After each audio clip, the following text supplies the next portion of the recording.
ហេតុផលអ្វីខ្លះដែលយើងគួរតែជ្រើសរើសយកម៉ាស៊ីនត្រជាក់ LG សម្រាប់ប្រើប្រាស់នៅក្នុងរដូវកាលនេះទី 1 ការសន្សំសំចៃភ្លើងដោយម៉ាស៊ីនត្រជាក់ LG បានបំពាក់មកជាមួយនឹងបច្ចេកវិទ្យា Dual Inverter Compressor ជួយសន្សំសំចៃភ្លើងបានដល់ 70% លើសពីម៉ាស៊ីនត្រជាក់ធម្មតាទី 2 ភាពត្រជាក់លឿននិងស្ថិរភាពជាមួយនឹងបច្ចេកវិទ្យា Inverter ធ្វើឲ្យម៉ាស៊ីនត្រជាក់ឆាប់ត្រជាក់លឿនជាងមុនជួយរក្សាសីតុណ្ហភាពនៅក្នុងបន្ទប់ឲ្យនៅថេរមិនឡើងចុះធ្វើឲ្យត្រជាក់ស្មើគ្នានិងមានផាសុកភាពទី 3 សំឡេងស្ងាត់ពេលដំណើរការជាមួយនឹង compressor Pro របស់ LG ធ្វើឲ្យម៉ាស៊ីនត្រជាក់ដំណើរការស្ងាត់ជាងម៉ាស៊ីនត្រជាក់ដែលប្រើ compressor ធម្មតាទី 4 បច្ចេកវិទ្យាឆ្លាតវៃ Smart Control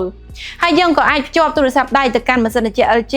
ដើម្បីធ្វើការបញ្ជានិងកំណត់យកមុខងារផ្សេងៗតាមរយៈកម្មវិធី LG ThinkQ App បានផងដែរនេះគឺជាចំណុចពិសេសខ្លះៗដែលលោកអ្នកគួរតែជ្រើសរើសម៉ាស៊ីនត្រជាក់ LG យកទៅប្រើប្រាស់នៅក្នុងរដូវក្តៅនេះ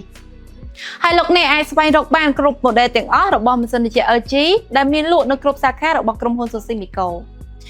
សូមអរគុណជួបគ្នានៅវីដេអូក្រោយទៀត